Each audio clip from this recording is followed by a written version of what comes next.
Hello दोस्तों, स्वागत है आपका कूल एनिमी एक्सप्लेन्ड चैनल पर। तुम्हारा भाई आ गया मैशल मैजिक एंड मसल का एपिसोड नंबर 12 लेकर। एपिसोड 12 देखने से पहले अगर अभी तक आपने इसके पहले एपिसोड्स नहीं देखे हैं, जाओ पहले वो देखो फिर ये देखना। तो चलो बिना किसी देरी के एपिसोड को स्टार्ट करते हैं। एपिसोड की स्टार्टिंग में हमें मैश का घर दिखाया जाता है और फिर हमें मैश के फादर रैगरो और पुलिस ऑफिसर ब्रैड दिखाए जाते हैं। फिर रैगरो बोलते हैं मैश वहाँ पर क्या कर रहा होगा और बोलते हैं बस ये किसी को पता नहीं चलना चाहिए कि मैश मैजिक नहीं कर सकता, और बोलते हैं कोई गड़बड़ ना हुई हो। फिर ब्रैड बोलते हैं डिवाइन विजनरी बनने के लिए मैश ने पूरी ताकत नहीं लगाई तो मैं मुश्किल में पड़ जाऊंगा। फिर हमें मैजिक एकेडमी दिखाई जाती है और एकेडमी के अंदर मैश और उसके फ्रेंड मैश के डिवाइन विजनरी बनने की खुशी सेलिब्रेट कर रहे होते हैं। तभी लेमन बोलती है तुम यहाँ के किंग हो और मैं यहाँ की क्वीन हूँ, और मैश बोलता है हाँ तुमने बिल्कुल सही समझा, और वो फिर से सेलिब्रेट करने लगते हैं। तभी हमें एबल दिखाया जाता है और एबल बोलता है ये कब तक सेलिब्रेट करेंगे। तभी मैश बोलता है अगर किसी को कोई दिक्कत ना हो तो मैं टॉयलेट होकर आ जाऊं, और मैश बाथरूम में चला जाता है। तभी हमें फिन दिखाया जाता है और फिन बोलता है जो स्टूडेंट डॉल बन गए थे वो अब नॉर्मल हो गए हैं। तभी फिन को सीनो नजर आता है और फिन बोलता है अब ये कौन है, और फिनो उसके पास चला जाता है और वो सबको धक्का मारता है जिससे सभी बहुत दूर जाकर गिरते हैं। और डोर सीनो पर चिल्लाने ही वाला होता है लेकिन डोर सीनो को देखकर चुप हो जाता है और सीनो वहाँ से चला जाता है। सीनो एबल के पास चला जाता है और सीनो एबल को बोलता है तुम्हारे फेस पर ये चोट कैसे लगी, तुम किसी से हार कर आए हो। लेकिन एबल कुछ भी नहीं बोलता। सीनो बोलता है तुम तो एकेडमी के सबसे अच्छे स्टूडेंट भी नहीं बन सकते, तुम्हारी हालत तो बहुत ज्यादा खराब लग रही है, लेकिन मैं फिर भी तुम्हारी तारीफ करूंगा क्योंकि हेडमास्टर वालवाक के बारे में तुमने काफी जानकारी ली है। इतना बोलते ही सीनो अपने मैजिक से एबल के हाथों को कंट्रोल करता है और एबल अपना ही गला दबाने की कोशिश करता है। एबल सीनो के मैजिक से आजाद होने की पूरी कोशिश करता है लेकिन एबल कुछ भी नहीं कर पाता। तभी वहाँ पर मैश आ जाता है और मैश बोलता है अब हम पार्टी करेंगे, वो भी क्रीम पफ के साथ। फिर सीनो पीछे देखता है जिससे देखकर हैरान हो जाता है क्योंकि मैश के फेस पर कोई डर नहीं होता। तभी हमें एक मक्खी दिखाई जाती है जो कि सीधा मैश के नाक पर जाकर बैठ जाती है, जिसकी वजह से मैश को ठीक आ जाती है, जिसकी वजह से मैश के सभी क्रीम पफ हवा में उड़ जाते हैं और सभी क्रीम पफ सीधा सीनो के सिर पर जाकर लग जाते हैं, जिससे सीनो को बहुत ज्यादा गुस्सा आ जाता है। दूसरी तरफ एबल सीनो के मैजिक से आजाद हो जाता है। मैश बोलता है अगर तुम्हें कोई परेशानी हुई तो मुझे माफ कर दो, हम वो क्रीम पफ खाने वाले थे तो प्लीज तुम वो वापस कर दो। लेकिन सीनो क्रीम पफ को गुस्से से नीचे फेंक देता है जिसे देखकर मैश बहुत ज्यादा शॉक हो जाता है। फिर सीनो बोलता है मेरी बात सुनो बदतमीज लड़के। तभी सीनो के एकदम से सिर में दर्द होती है। फिर सीनो बोलता है जब मैं यहाँ आया था तब बिल्कुल ठीक था, कहीं ये सब मैश की वजह से तो नहीं हो रहा, और बोलता है कहीं जिसकी हमें तलाश है ये लड़का वही तो नहीं है। फिर सीनो बोलता है चलो छोड़ो पहले वो कर लूं जिसके लिए मैं यहाँ आया हूँ। फिर सीनो अपने मैजिक से एबल को हवा में ले जाता है और अपनी स्टिक को घुमाता है और एबल पर अटैक कर देता है, लेकिन एबिस एबल के सामने आ जाता है और एबल का वार अपने ऊपर ले लेता है, जिसे देखकर एबल हैरान हो जाता है। तभी मैश एबिस के पास आता है और एबिस बोलता है मुझे माफ कर देना मैश, ऐसा लगता है मैं आज तुम्हारे साथ क्रीम पफ नहीं खा पाऊंगा। तभी मैश एबिस को जादुई रुमाल देता है। तभी हमें सीनो दिखाया जाता है और सीनो बोलता है क्या मेरा वो वार उसकी जान लेने के लिए काफी नहीं था। तभी हमें दिखाया जाता है सीनो जैसे ही अपना अटैक करता है मैश पीछे से छोटे से पत्थर से अटैक कर देता है, जिससे अटैक की डायरेक्शन चेंज हो जाती है। तभी मैश सीनो की तरफ पूरे गुस्से से देखता है और खड़ा हो जाता है और मैश अपने पैर को जोर से जमीन पर मारता है जिससे जमीन के टुकड़े टुकड़े हो जाते हैं, जिसे देखकर सीनो बहुत ज्यादा डर जाता है और मैश अपने पैर से एक छोटे से पत्थर को लात मारता है जिससे वो पत्थर बहुत तेजी से सीनो की तरफ जाता है, लेकिन सीनो उस पत्थर को पकड़ लेता है जिसे देखकर सब हैरान हो जाते हैं। फिर सीनो पत्थर को चाटने लगता है। सीनो बोलता है अब तो मैं तुम्हें मारने के लिए भी नहीं सोचूंगा। तभी मैश बोलता है मुझे एबिस को हॉस्पिटल लेके जाना है, रोकने की कोशिश की तो मैं तुम्हारी हड्डी पसली एक कर दूंगा। जिसे सुनकर सीनो हवा में चला जाता है और बोलता है 30 मिनट के बाद एबिस को बचाने का कोई फायदा नहीं। इतना बोलते ही सीनो अपनी स्टिक को घुमाता है और मैश पर अटैक कर देता है, लेकिन मैश पंच मारकर सीनो के अटैक को तोड़ देता है, लेकिन सीनो का अटैक खत्म ही नहीं होता। एक के बाद एक अटैक आता ही रहता है और मैश भी उसके अटैक को तोड़ता ही रहता है और मैश को चोट भी लग जाती है। तभी सीनो बोलता है क्या हुआ, तुम तो मेरी हड्डी पसली एक करने वाले थे, क्या वो एक बस कहने की बात थी। इतना बोलते ही सीनो फिर से अटैक कर देता है जो मैश को बहुत दूर ले जाता है और मैश की बुरी हालत हो जाती है। फिर एबल बोलता है वो नहीं जी सकता, उसके पैदाइशी में बहुत काबिलियत है। और एबल को अपनी मोम की एक बात याद आ जाती है। एबल बोलता है उसकी मोम हमेशा उसको बोलती थी, जन्म सिद्ध अधिकार, हमारा हुनर, हमारा रंग रूप, ये बस एक इत्तेफाक है कि हम एक बड़े घर में पैदा हुए। फिर सिन्हो और ज्यादा पावरफुल अटैक कर देता है, जिसे देखकर एबल बोलता है इसे हराना नामुमकिन है। और एबल बोलता है मेरे ख्याल से एबिस को मुझे बचाने की कोशिश नहीं करनी चाहिए थी। तभी मैश बोलता है मेरे ख्याल से वो खुश था, 1 साल से वो यहाँ पर बिल्कुल अकेला था, जिंदा रहना भी उसके लिए मुश्किल था, और इसलिए मुझे लगता है कि वो इस बात से खुश था कि तुम्हें उसकी जरूरत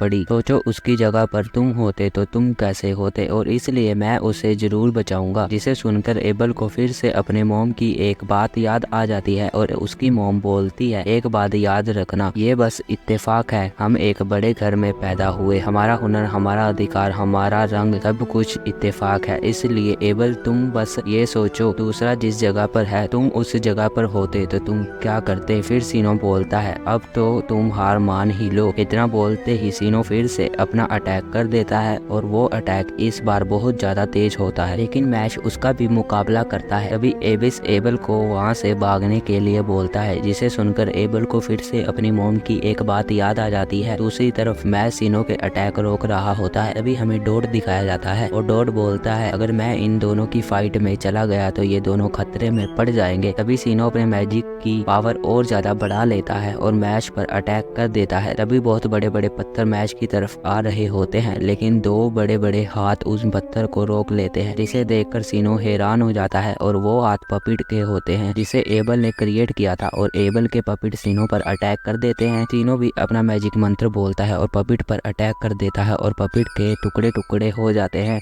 और पपिट का सिर सिन्हो के पास चला जाता है, जिसमें से मैश निकलता है और मैश सिन्हो के फेस पर जोर से पंच मारता है, जिससे सिन्हो की बुरी हालत हो जाती है और सिन्हो के फेस भी खराब हो जाता है। लेकिन सिन्हो अपने मैजिक से अपने फेस को ठीक कर लेता है। फिर सिन्हो मैश को बोलता है तुम नॉर्मली कौन सा मैजिक यूज करते हो। मैश बोलता है मैं पावर वाला मैजिक यूज करता हूँ। जिसे सुनकर सिन्हो अपना एक मंत्र पलट मिरर निकालता है, जिसे देखकर डॉट हैरान हो जाता है और एक्सप्लेन करता है किसी भी मैजिक की पावर जैसे ही उस मिरर पर पड़ती है वो मिरर दुगनी पावर उल्टा उसी पर वार कर देता है। लेकिन मैश उस मिरर को एक लात मारकर तोड़ देता है, जिसे देखकर सब हैरान हो जाते हैं। और लेमन बोलती है मैश ने आज तक जो किया वो उसने मैजिक के बिना किया। फिर फिन बोलता है मुझे तो बस ये एक कहानी की तरह लग रहा है। तभी सिन्हो देखता है उसके हाथ पर एक अजीब तरह का निशान आ जाता है, क्योंकि सिन्हो ने मैश को टच किया था। तभी सिन्हो के पीछे से एक अजीब तरह के हाथ आते हैं। सिन्हो बोलता है मेरा तो आज का दिन ही बन गया, तुमसे जो मुलाकात हो गई। और बोलता है दुनिया मुझे बुलाती है सलवाल। और बोलता है एक जरूरी काम याद आ गया, फिलहाल तो मैं जा रहा हूँ, लेकिन हम बहुत ही जल्द एक दूसरे से जल्द ही मिलेंगे। इतना बोलते ही सिन्हो वहाँ से चला जाता है। फिर मैश बोलता है जल्दी से एबिस को हॉस्पिटल लेकर चलते हैं। एबल बोलता है तुम्हें उसकी फिक्र करने की कोई जरूरत नहीं है, तुमने जो रुमाल दिया था उसकी बदौलत चोट ज्यादा गंभीर नहीं है। इतना बोलते ही एबल वहाँ से जाने लगता है और जाते जाते एबल मैश को थैंक यू भी बोलता है और बोलता है एहसान का बदला मैं जरूर चुकाऊंगा। फिर मैश के फ्रेंड मैश के पास आ जाते हैं और बोलते हैं तुमने जो भी आज तक किया वो जादू नहीं था, अगर ये सच है, अगर ये सबको पता चल गया तो तुम स्कूल से भी निकाल दिए जाओगे और तुम्हारे साथ बहुत बुरा किया जाएगा। जिसे सुनकर मैश थोड़ा डर जाता है। तभी डॉट बोलता है हम मैश के राज को राज ही रखेंगे ताकि किसी को पता ना चले। तभी जो स्टूडेंट डॉल बन गए थे उनमें से एक स्टूडेंट बोलता है मैंने सब सुन लिया है, हमारे स्कूल में एक स्टूडेंट है जो मैजिक नहीं कर सकता, जो सरासर गलत है, और मैं जा रहा हूँ टीचर को इसकी असलियत बताने। इसे सुनकर सब डर जाते हैं और धीरे धीरे सभी स्टूडेंट बोलते हैं हाँ हम मैच की शिकायत करेंगे। और एपिसोड यहीं पर एंड हो जाता है। आई होप कि आपको एपिसोड अच्छा लगा होगा। एपिसोड अच्छा लगा तो एपिसोड को लाइक करो, चैनल को सब्सक्राइब करो। मैं मिलता हूँ आपको नेक्स्ट एपिसोड के साथ। अब के लिए टाटा